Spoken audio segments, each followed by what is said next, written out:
third vehicle I painted with Monstaliner, and just want to share a few things that I learned. The TJ came out pretty good. I rolled all 3 vehicles. I think my plan was to originally spray this one as the third one, just because I wanted to try out their sprayer. It's only like 50 bucks. But what that meant for me is a whole lot more masking, and I would have to mask all around so I wouldn't get overspray on anything. And I thought, well, I'll paint it outside, but the wind's been blowing kind of intermittently, and dust and bugs and stuff, and I thought, well, I'll just roll it again. I had pretty good results with that, and hopefully I learned some things in the past two that I won't have the same issues, little issues, but I did. Had a few more things I learned. So one of the things I learned was your rollers, when they say order extra rollers, they're not kidding. So what happens with the rollers is they start to break down. Maybe, I don't know why they break down. It's either from the chemical in the material that starts to break it down, but the special roller that gives you that good looking texture doesn't last forever, okay? So, and also if you put a lot of pressure on it, like you're pushing down like this, and you're trying to squeeze paint out of it to get something covered, rather than just getting more and rolling it on gently, that's what breaks it down as well. Results in a couple problems. So the biggest problem is it starts to come apart. Now I dried here in the pan and I ripped it apart, but what happens is it starts to break down along the edges here, or even in the middle, and leaves little tiny chunks of material in your paint, and then it's not nice and smooth. And what that looks like is this. So the first coat went on perfectly. What that looks like is this. Hopefully this will show up right here, this little bump right here and this little bump. They're not cosmetic at all from a distance. You have to be kind of close to notice it. And there's another one right there. There's a tiny one right there too. So how you prevent that is don't push down hard and try to squeeze the paint out, because you'll be rolling along and have good coverage, and all of a sudden you'll have an area that doesn't seem to have good coverage and want to thicken it up. So you try to squeeze the roller, push it down to get the paint to squeeze out, and you can do that, but it breaks it down faster. The other thing is cutting in, trying to cut in with this roller edge, like I was cutting in around here, or I'd be trying to cut in up under this edge right here, or like around here on the back, I cut in right here and under here, and all that stresses the edge of the roller, and that starts to break it down. When they say cut in with the brush, do cut in with the brush, okay? So like here, cut around with the brush, and then take your roller for your texture edge and just gently roll over it. You just barely have to roll over it. You don't have to push hard to jam the paint. Like if you're using the roller, you really got to jam it in there to get the paint to flow into the little edge there. If you're doing it with the brush, just brush it in there, get it on thick, and then take your roller and just roll over it like that, roll over it like that, and you're done. And you get the nice textured look there, and you're set. So don't cut in with them, and don't push down too hard on them, and they'll last at least for one coat. And what I did before, on my very first vehicle I put this in a bag, and I thought, well, I'll put it in a bag and get all the air out, and 2 or 3 hours later I'll come back and I'll just open it up and it'll save me a roller. It'll save me $3. Well, it started breaking down and leaving pieces in there, and it's not worth it, dude. Just buy some extra ones, and then if you're rolling, let's say you're halfway through your first coat, like the first coat went on perfect, it was beautiful on the whole vehicle until the very end. I saved this for the very last, and I started rolling it on, and that's when I started having little pieces break off. And it's the piece I wanted to look the most perfect, was the hood, because that's where everybody looks across. They look across the hood and you can see any imperfection in it. It's not like the side or this little piece where you might have the fender. So do your critical parts first that you want to look best the first, when your roller's the best, your flattest area, and try to minimize those little pieces breaking off, okay? And then do your other pieces. So the plan that I resulted in for my second coat was, I finally realized what I need to do is cut in with my brush around the edges, like here, around here. I'd take this light, I've already partially started reassembling it, but this light was out. I cut around here where I couldn't get the roller. You can see I hit this with the back of the roller bonehead. But get it cut in and then roll one panel, okay? So that way this isn't drying. I don't cut in the whole vehicle anymore, and then go back and roll it, because this will already be drying by the time you get around the whole vehicle and get back to this edge. This will already be drying, and then you're not going to get your good texture lift that you want without a lot in your roller, without having to jam it down there. So your paint's going to be drying at 2 different areas. So what I've settled on is rolling, or cutting in one panel, rolling it, cutting in the next panel, rolling it, and then sometimes you have to go back and just make sure that when you're rolling it you don't mess up the first panel too bad. Work your way around the vehicle systematically like that. But I encourage you to just do your big panels first that you want to look the best. Like the top of the fenders I want to look the best, these quarters and the tailgate I want to look the best, and then this hood. The rest I'm not too worried about. Okay, and change your rollers in between coats. Don't go try to put it in a bag to save a roller. Just get rid of it. And I bought 2 roller handles because it's really hard to get these off even after just an hour of rolling. The paint kind of dries around there and I couldn't get it off, so I had a couple extra handles. I already had one ready to go with a new roller on it, and I rolled it with the second coat. I had a third roller available just in case, like halfway through my coat, I start to see little pieces show up, and that's a problem. I want to get rid of that roller right then and get a new one because that means it's coming apart. Now these pieces can come from something else, and something else to keep in mind is this right here. These little, I threw away the paddle wheel. Okay, so the little plastic paddle wheels that they send with the kit, with the Monstaliner kit, are little black ones that are about this long, and they work really good. But let's say I mix my gallon and I set that aside and I paint my first coat, and then of course I have the lid on the gallon, and then I come back to get the second coat out and I pour it out, and they say you can mix it up again. If you use that paddle again, that paint is already partially dried on there and it can break off and flake off and leave chunks in your paint.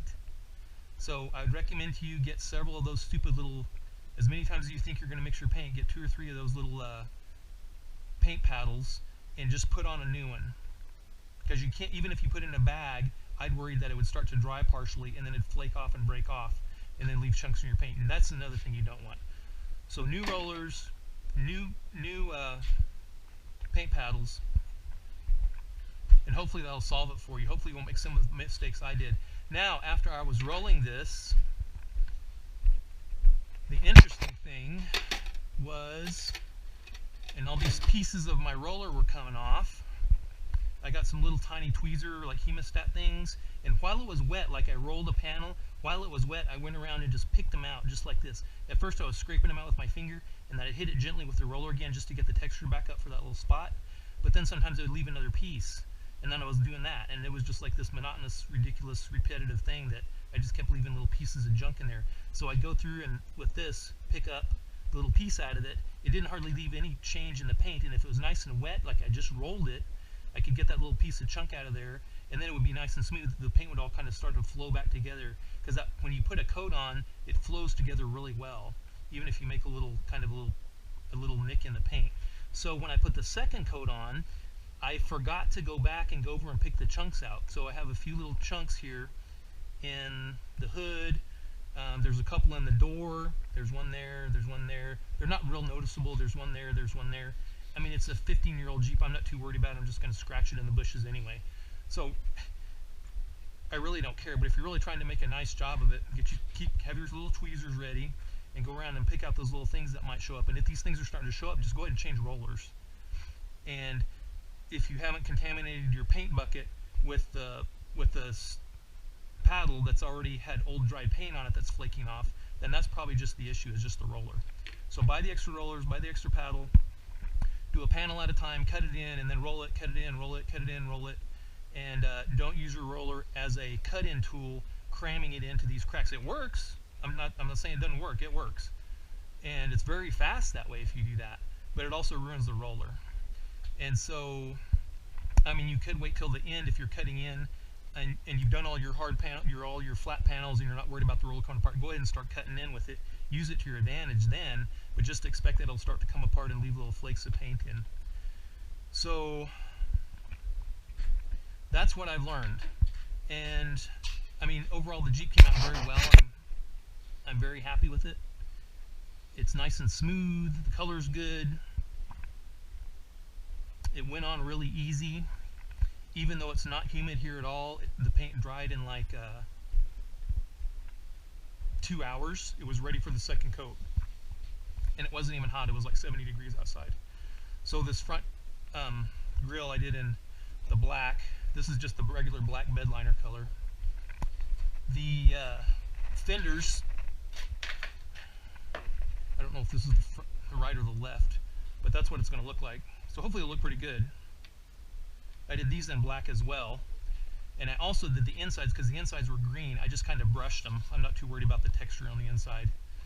I just brushed them just to cover up the color so they're nice and black, and they'll be pretty flexible. And I thought, well, I've got these green ones from the Green Factory, all the clear coats flaking off, and I'll just go ahead and roll them, and if they come out great, if they don't, I'll just, you know, it's not much paint that I wasted, and my time is all I really wasted. I'll just buy some black ones. So the very first vehicle that we did was my daughter's truck and her Tundra, and one of the mistakes we made was we had 3 people rolling it, and this is the last mistake we made, or for hopefully the last mistake I'll talk about, was we'd roll a panel, I'd roll a panel, somebody else would roll a panel, and the third person would roll another panel. So we worked around the truck pretty quick, but by the time we got back around, we were like, oh, there's a spot there we missed. So we'd hit it with the brush. Well, or the roller. The roller already had fresh paint in it that was nice and wet. This was already getting tacky and dry. Okay, so we hit that. Well, now the texture is totally different where we hit it to try to patch that little space. Does that make sense? And what happens is this right here, I don't know if this will come out in the photo or not, but you can see some irregularity. I did it once right here, and it immediately flagged my memory. I was like, oh, you dummy, what'd you do that for? So it was dry. I came back around. There was a little spot here that I thought that should be thicker. The texture wasn't right. I hit it with the roller, and the texture just totally changed because this was drier. The paint was wet, and it just kind of screwed it up in a little spot right there. So do it once. Try to get a good coat. Take your time. Once it's drying, leave it. And that second coat that you'll put on sometimes will fill in, sometimes you'll see little holes here and there that you didn't quite get your, between the texture bumps, that you'll see little like primer or your base paint or whatever. Don't worry about that on the first coat because that second coat you'll get it. As long as you're putting it on thick enough like Monstaliner recommends and not trying to jam the roller down and try to squeeze all the paint out that you can. Just, if it's not rolling anymore, just cake some more on. So my Xterra I used I think 1.5 gallons for the whole thing. I thought, well, the Jeep's even smaller than Xterra, I'll use even less. I used 1.5 gallons, 1 gallon, and then 2 quart kits for this whole thing, and I barely had enough. I had a little bit left over, and I wish I'd put it on thicker. I wish I'd gone and got 2 gallons like they recommended, or whatever the recommendation was. I can't remember now, but it was more than what I ordered. So I was basing the content for this Jeep based on my experience on the Xterra, and I just wish I had put it on thicker. So that I wouldn't have to worry about maybe there's a little spot forming or you can see my paint here or there. Eventually, once it all dries and settles in, I might buy like a little quart of this same color and then go around and touch it up, and after I scratch it a few times, taking it for real. Okay, so if you're rolling it, the bottom line is once you've rolled it on and it's been a few minutes, don't go back and hit it with the roller again, because the different dryness or wetness of your material will screw it up. And that's what we did on my daughter's truck, where we went around and we had people going around touching up with roller. Oh, it looks like there's a little spot right there that looks like, in fact, there's a spot that's kind of thin right there that I probably should have covered better. I didn't get covered very well, did I? Can you see it right there? You can almost see the green showing through right there. So don't go back through and hit those dry spots with your wet roller, because it'll screw up the look. Okay, hopefully this helps you guys. I masked off very little. You can see what I masked off here just because the roller really doesn't splatter. On the windows, I should have masked them off better. You can see I got it all over the windows because I was cutting in around here and kind of slopping it on around the edges. I can scrape that off with a razor blade, though. That's not a big deal. I'm not too worried about that. Okay, I'll get it back together and I'll make another quick video of the final product. Alright, thanks for watching, and please make comments below. If you make another video, please let me know of your experiences with Monstaliner. Like I said, it's a great product. I love it. 5-year UV guarantee.